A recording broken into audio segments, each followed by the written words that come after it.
तर आज डायरेक्ट ब्लाऊजवरून माप घेऊन आपण कटिंग करणार आहोत अस्तरची। तर या पद्धतीने सुरुवातीला बाहीची कटिंग करायची आहे। तर ब्लाऊज उलटा करून पहिला बाहीचे मुंडा बघून घ्यायचा आहे, म्हणजे ब्लाऊजचा मुंडा बघून घ्यायचा आहे किती आहे तो। तर माझा इथे 7.5 भरलेला आहे। नंतर लगेच आपल्याला इथे बायसेप बघून घ्यायचं आहे। तर बायसेप जो आलाय तो बायसेपचं माप टाकायचं आहे। इथे मी घडी 4 पदरी घेतलेली आहे कापडाची आणि बायसेप जेवढा आलं तेवढ्यावर खूण करून घेतली अखंड पदराकडून पुढे। इथे कापड स्ट्रेट होण्यासाठी एक रेघ ओढून घ्यायचे आणि इथून वरती आपल्याला बाहीची उंची टाकायची। जी पण उंची तुमची असेल त्यामध्ये 1 इंच प्लस करायचे, अस्तरची बाही आहे म्हणून। आणि जर इथे तुमची अस्तरची बाही नसेल, बिना अस्तरचा ब्लाऊज असेल तर तुम्हाला 2 इंच प्लस करून उंची टाकायचे। नंतर तिथे सरळ रेघ ओढून बायसेप जिथे आला तिथे पण एक सरळ रेघ ओढून घ्यायचे आणि आता बायसेपच्या अगोदर आपल्याला दंडघेर टाकायचा आहे। तर दंडघेर किती आला ते माप टाकून आपल्याला पुढे 1.5 इंच शिलाई मार्जिन द्यायचं आहे। नंतर आपल्याला बायसेपच्या पुढे सुद्धा 1.5 इंच शिलाई मार्जिन द्यायचं आहे। आता आपल्याला इथे मुंड्याचं माप टाकायचं आहे। तर मुंडा आपला आहे तेवढाच इथे टाकायचा आहे। जो पण ब्लाऊजवर आलेला आहे तो इथे टाकून घ्यायचा आहे आणि मग ती उंची राहणार आहे आपली कॅफ हाईट बाहीची। नंतर आपल्याला उंचीच्या इथे 1.5 इंचावर खूण करून घ्यायचे आणि मग त्या 1.5 इंचापासून मुंड्यापर्यंत तिरकस रेघ ओढायची। नंतर त्या तिरकस रेघेचा हाफ करून घ्यायचा, टेप फोल्ड करून खूण करून घ्यायची, परत एक हाफ करून घ्यायचा, परत खूण करायची आणि तो सर्व फोल्ड तसाच उचलून पुढे ठेवायचा किंवा मग परत अर्ध्यापर्यंत फोल्ड करायचं आहे आणि खूण करायची। म्हणजे असे आपल्याला समान 4 भाग करायचे आहेत। इथे बघा आपली कॅफ हाईट आलेली 3.25 3.5च्या दरम्यान। अशा पद्धतीने आपण मुंड्याचे 4 भाग करून घेतलेत। आता प्रथम जी खूण आली मध्यावर तिथे अर्धा इंच वर, नंतर 1 नंबरच्या खुणेवर 3 रेघा किंवा 1 सेंटीमीटर वरती आणि लास्टच्या खुणेवर 1 सेंटीमीटर खाली। अशा पद्धतीने आपल्याला खुणा करून त्यानंतर आपला हा फ्रेंच कर्व व्यवस्थित खुणांवर लावायचा आहे। तर बघा मध्यावर लावलाय आणि पहिल्या खुणेच्या 1 सेंटीमीटर अंतरावर लावलाय। नंतर आपल्याला तिथून फ्रेंच कर्व उलटा करायचा आहे आणि रेघेच्या खालचा 1 सेंटीमीटर आणि मध्य अशा पद्धतीने तो आखून घेतलेला आहे मुंडा। तो पुढच्या भागाचा मुंडा असणार आहे आणि हा अर्ध्या इंचावरचा जो मुंडा मी आखून घेतला तो असणार आहे पाठीमागच्या भागाचा मुंडा। अशा रीतीने आपल्याला आता इथे सरळ रेघेवर 2.5 इंचावर खूण करून अर्धा इंच आतमध्ये यायचं आहे आणि तिरकस खूण करून घ्यायचे आणि पट्टी जर स्ट्रेट लागत असेल तर ठीक, नसेल तर आपल्याला कर्वमध्ये ही रेघ ओढून घ्यायची। तर माझी योगायोगाने बरोबर तिथे अर्ध्या इंचावरूनच स्ट्रेट लाईन गेलेली आहे फिटिंगची, त्यामुळे मी स्ट्रेट ठेवलेली आहे बाहीची फिटिंग। तर बाहेरचा मुंडा अगोदर कट करून घ्यायचा आहे या पद्धतीने। त्यानंतर आपल्याला फिटिंगची लाईनसुद्धा शिलाई मार्जिनची कट करायची आणि नंतर हा फोल्ड उचलून घ्यायचा आहे। एका वेळी दोन्ही बाह्या कटिंग झालेल्या आहेत आपल्या 4 पदरी ब्लाऊज घडी घेतल्यामुळे। आता ही एक पद्धत आहे मागचा पुढचा मुंडा काढायची आणि अजून एक पद्धत दुसरी, मध्यावरून 1.25 इंचावर खूण करून घ्यायचे समांतर आणि तिथे आपल्याला घडी मारायचे, मध्य करून घ्यायचं आहे आणि मग जे पण एक्स्ट्रा उरते पुढचा भाग बघा पाठीमागच्या भागाकडे उरलेला आहे तो आपला मुंडा छाटून टाकला की या पद्धतीने सुद्धा तुम्हाला मागचा पुढचा मुंडा कट करता येतो। तर मी बघा एकाच कटिंगमध्ये 2 पद्धती मुंडा छाटण्याच्या दाखवलेल्या आहेत। तर चला आपण जे मुंडा अगोदर आखून घेतलेला होता तो छाटून घेऊयात। या पद्धतीने सुद्धा मुंडा छान बसतो आणि पाऊण इंचावर घडी घालून दाखवली, ते सुद्धा मुंडा तुम्हाला छानच बसणार आहे.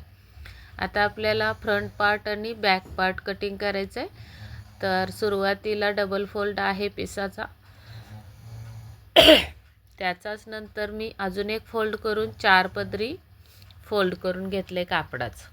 नंतर वरती एक स्ट्रेट लाईन ओढून घ्यायचे, तिथून खाली आपल्याला उंची टाकून घ्यायची. जे पण ब्लाऊजची पूर्ण उंची आहे त्यामध्ये 1 इंच प्लस करायचं आहे. तर इथे आपण जुना मापाचा ब्लाऊज घेऊयात आणि उंची मोजून घेऊया. शोल्डरपासून कमरेपर्यंत आपल्याला स्ट्रेट करून घ्यायचं आहे. त्या अगोदर परत एकदा मुंडा मोजून घेऊयात आपण. तर मुंडा बरोबर 8 पावणे 8 भरलेला आहे, तेवढंच आपल्याला मुंडा टाकायचं आहे. इथे आता उंची जी पण आली त्यामध्ये 1 इंच प्लस करून खूण करून घ्यायचे. त्यानंतर दुसरी खूण करायची आपल्याला, डीप नेक आहे म्हणून 5.5 वर. आणि इथे जी रेग ओढणार आहोत आपण ती कमरेची असणार आहे आणि ही दुसरी रेग असणार आहे अप्पर चेस्टचा चौथा भाग. आणि वरती टॉपला जी आहे ती शोल्डरची असणार आहे. इथे शोल्डर आपली पूर्ण किती आहे बघून घ्यायचं आहे. त्या अगोदर गळ्याची उंची बघूयात. तर गळ्याची उंची जर मोजता येत नसेल तर पाठीची पट्टी मोजायची. आता इथे माप बघून घेऊयात. सगळे हुक लावून घ्यायचे, व्यवस्थित ठेवायचं आहे ब्लाऊज. आणि आपलं आता शोल्डरचं माप घ्यायचं आहे. या शोल्डरपासून त्या शोल्डरपर्यंत माप घ्यायचं आहे. आणि तिथे जर कमी जास्त आपल्याला शंका येत असेल तर आपण आपल्या पद्धतीने शोल्डरचं माप टाकायचं आहे. त्या अगोदर गळ्याची उंची टाकून घेऊयात. तर इथे गळा 10 इंचावर आला आहे, म्हणजे तयार गळा 9.5 असणार. आणि इथे रुंदी 3 इंचाची दिलेली आहे गळ्याला. इथे आता आपण शोल्डर पूर्ण 14 घ्यायचे. तर 14चे निम्मे 7, त्यातून आपल्याला 2 इंच वजा करून मी शोल्डरचं माप टाकलेलं आहे. जेवढं पण वजा करून आलेलं आहे तेवढंच अंतर इथे अप्पर चेस्टच्या रेगेवर दिले. आणि तिथून आपल्याला मुंड्याचं एकदा पडताळणी करून बघायची की जेवढा मुंडा आपला भरला त्याच्यामध्ये प्लस पाऊण इंच लूजिंग बसते का बघून आपल्याला मुंडा मोजून घ्यायचा आहे. त्या अगोदर त्या रेगेवर मी अप्पर चेस्टचा चौथा भाग आणि 1.5 इंच शिलाई मार्जिंग टाकलेली. आता इथे बघा पावणे 8 भरतोय, तर आपल्याला इथे 8.25 भरला पाहिजे लूजिंग पकडून. अशा पद्धतीने मी कमी जास्त करून घेतलेला आहे मुंडा. आणि इथे फायनली आपल्याला 8.25 मुंडा भरलेला आहे. तर तिथेच मी मुंडा आखून घेणार आहे. तर या पद्धतीने आपली मुंड्याची आखणी करून घ्यायची आणि मग आपल्याला परफेक्ट ब्लाऊज बसणार आहे. कुठेही मुंड्यामध्ये चुनी येणार नाही. तर हे अंतर चेक करून घेतले, बरोबर आलेलं आहे का. स्ट्रेट लाईन ठेवलेली मी. तर या पद्धतीने परफेक्ट मुंडा झालेला आहे. आणि तिथे पण आपल्याला आता बॉक्स तयार करून घ्यायचं आहे, कारण आपल्याला याच कटिंगवर पुढच्या भागाची सुद्धा कटिंग करायची. तर इथे शोल्डर पट्टी टाकूयात. मी 3 इंचावर टाकलेले, तुम्ही तुमच्या आवडीनुसार टाकू शकता. आता आपल्याला इथे राऊंड मोजून घ्यायचा आहे पुढच्या भागाचा. राऊंड हा कटोरीच्या खाली असतो ते माप. तर हे 11.5 भरलेलं आहे. पॉईंट पण मोजून घ्यायचं आहे. तर पॉईंट भरतोय आपला 9.5. तर आपल्याला यामध्ये शिलाई मार्जिंग पण ॲड करायचं आहे.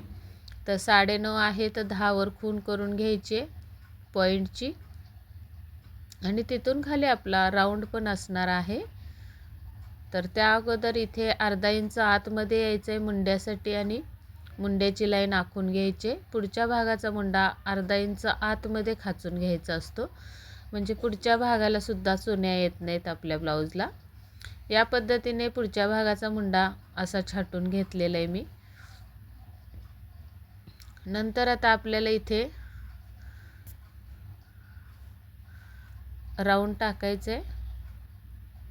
तर 2 इंच खाली पॉईंटपासून घेतलेत मी आणि बरोबर 12 वर राऊंड आलेला आहे. 11.5 ब्लाऊजवर होता, तर अर्धा इंच शिलाई मार्जिंग ॲड करून 12 वर मुंड्याची लाईन ओढून घ्यायची आपल्याला. पॉईंटवर आपल्याला बसचा 10वा भाग टाकून बरोबर पॉईंट टाकून स्ट्रेट लाईन ओढून घ्यायचे आणि इथे आता बरोबर 12 इंचावर आपल्याला अजून एक रेघ ओढून घ्यायचे. ती असणार आहे आपली क्रॉसपट्टीची लाईन. तर पॉईंटची लाईन अगोदर वाढवून घेतली मी. नंतर आपला राऊंडची लाईन पण आखून घ्यायचे. आता या राऊंडच्या लाईनवर आपल्याला कमरेच्या लाईनीवर आपल्याला कमरेचा 4था भाग 1 इंच टक्ससाठी लागणार आहेत पाठीमागच्या भागाचे आणि 1.5 इंच शिलाई मार्जिंग असं आपल्याला स्ट्रेट करून इकडे फिटिंगला आणि शिलाई मार्जिंगला रेघ ओढून घ्यायचे. तर या पद्धतीने दोन्ही रेघा ओढून झाल्यात. आता इथे आपला राऊंड जो आलेला होता 12 इंचावर, त्या 12 इंच रेघेवर आपल्याला बसचा 6वा भाग अशी खूण करून घेतली. बसचा 6वा भाग वजा अर्धा इंच तिथे एक स्ट्रेट लाईन ओढून घ्यायची आहे मुंड्याच्या दिशेने. आता गळा टाकून घेऊयात. अगोदर पुढच्या भागाचा गळा जो पण असेल त्यामध्ये अर्धा इंच प्लस करून आपल्याला गळ्याची उंची टाकायची. पुढच्या भागाच्या गळ्याची रुंदी आपल्याला 2.5 इंचच ठेवायचे आणि बॉक्स तयार करून घ्यायचा आहे आणि तिथे गळ्याचा आकार देऊन आपल्याला गळ्यापासून किमान 5 इंचावर खूण करून घ्यायचे आणि जी आपण स्ट्रेट लाईन ओढून घेतली तिथे फ्रेंच कर्वच्यानुसार मदतीने आपल्याला कटोरीचा आकार देऊन घ्यायचा आहे. तर या पद्धतीने आपली कटोरीची कटिंग 50% झालेली.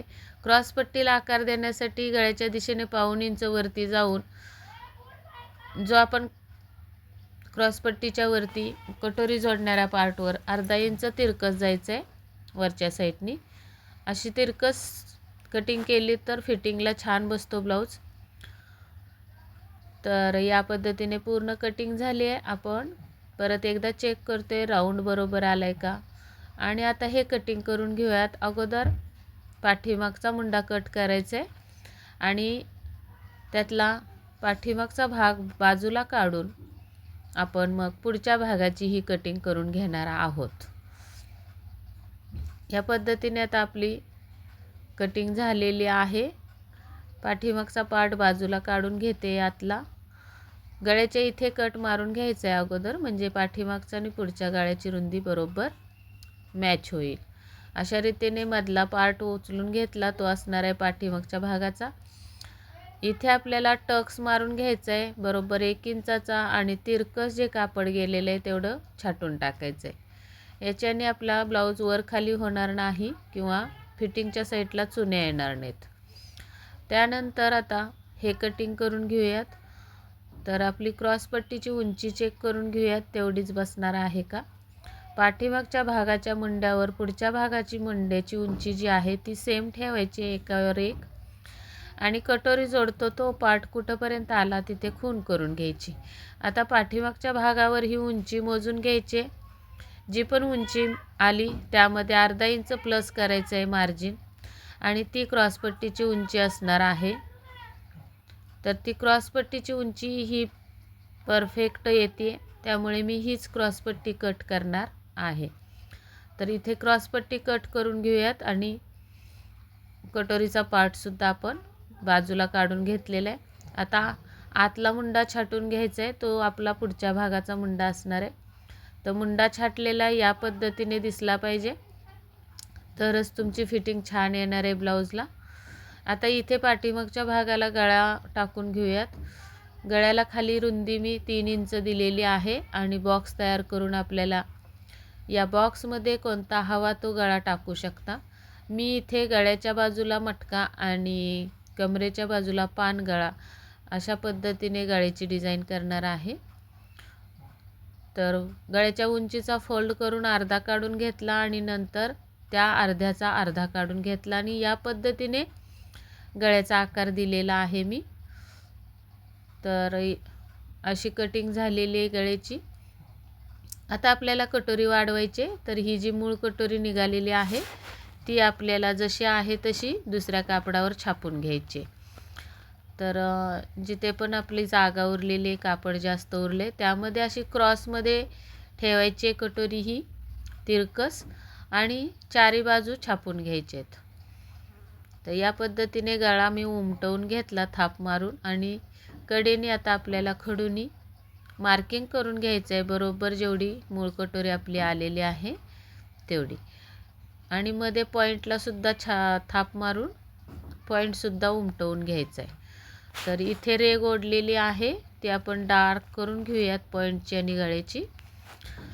आता या पॉईंटचा मध्य काढून घ्यायचं आहे, म्हणजे टक्सचं पॉईंट निघेल बरोबर आपला.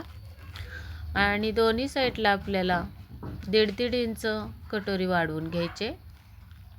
बस्ट थोडी उभार कमी असेल तर 1.25 इंच वाढवली तरी चालेल. वरती शिलाई मार्जिंग वाढवायचं आहे, या साईडला शिलाई मार्जिंग वाढवायचं आहे. आणि आपल्याला कटोरीचं ही रेघ जोडून घ्यायचे. या पद्धतीने या साईडला सुद्धा आपल्याला हाताने हळूवारपणे 1.5 इंचाच्या खुणेपर्यंत कटोरी ही स्ट्रेट खाली आणायची. आता जी वाढवल्यानंतर कटोरीचा जी रुंदी झाली आहे त्याचा सुद्धा आपल्याला मध्य काढून घ्यायचं आहे टेपनी आणि खून करून घ्यायचे. आणि दोन्ही या खुणा स्ट्रेट लाईन ओढत आपल्याला खाली आणायचे. आणि याच्यावर आपल्याला शिलाई मार्जिंगचं मार्किंग करून घ्यायचं आहे दोन्ही साईडला, जे आपल्याला जोडायला लागणार आहे हुकाईपट्टी आणि कटोरीचा पार्ट. आता हे मध्यावर जी लाईन आली आपली तिथे आपल्याला टक्स तयार करायचं आहे. तर टक्स कसा तयार करायचा, शिलाई मार्जिंग सोडायचं आहे आणि मूळ कटोरीचा निम्मा टाकायचा आहे. तर अगोदर टक्सची उंची मोजून घेऊयात. जो पण 10वा भाग आपला आला त्याच्यातून 1 इंच वजा करून आपल्याला मिळणार आहे ती उंची असणार आहे. त्यामध्ये शिलाई मार्जिंग अर्धा इंच ॲड करायचे आणि मधल्या टक्स मिडल टक्सवर उंची टाकून घ्यायचे. नंतर आपण जिथे वाढवली कटोरी तिथपासून मिडल टक्सपर्यंत खुणा करून घ्यायचे आहेत. आणि मग आता त्या रेघेवर आपल्याला मूळ कटोरीचा अर्धा अशी शिलाई मार्जिंग सोडून खुणा करून घ्यायचे आहेत. असं आपल्याला टक्सची रुंदी मिळालेली आहे. आता त्या खुणांवरून बरोबर टक्स घालवत आपल्याला या टक्सची सुद्धा उंची मोजून घ्यायची.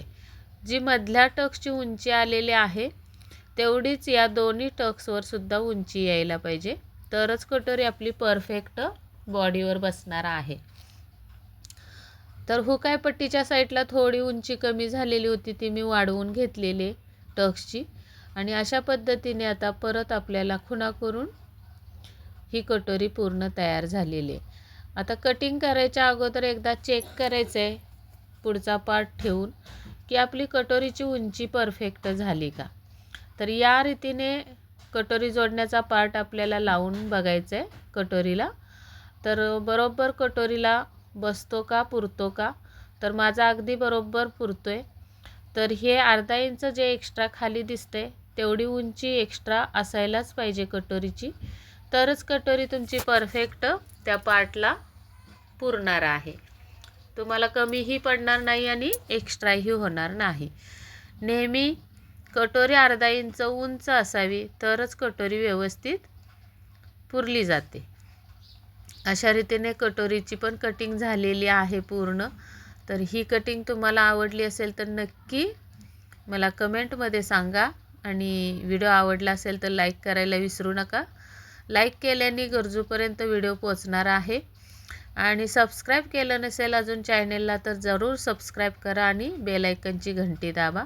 तर इथे माझ्याकडून चुकून कट झालेली आहे कटोरी, तर ती मी जोडून घेणार आहे आणि या फॅब्रिकवर कटिंग करणार आहे. चला तर मग भेटूयात पुढच्या भागामध्ये. Bye bye.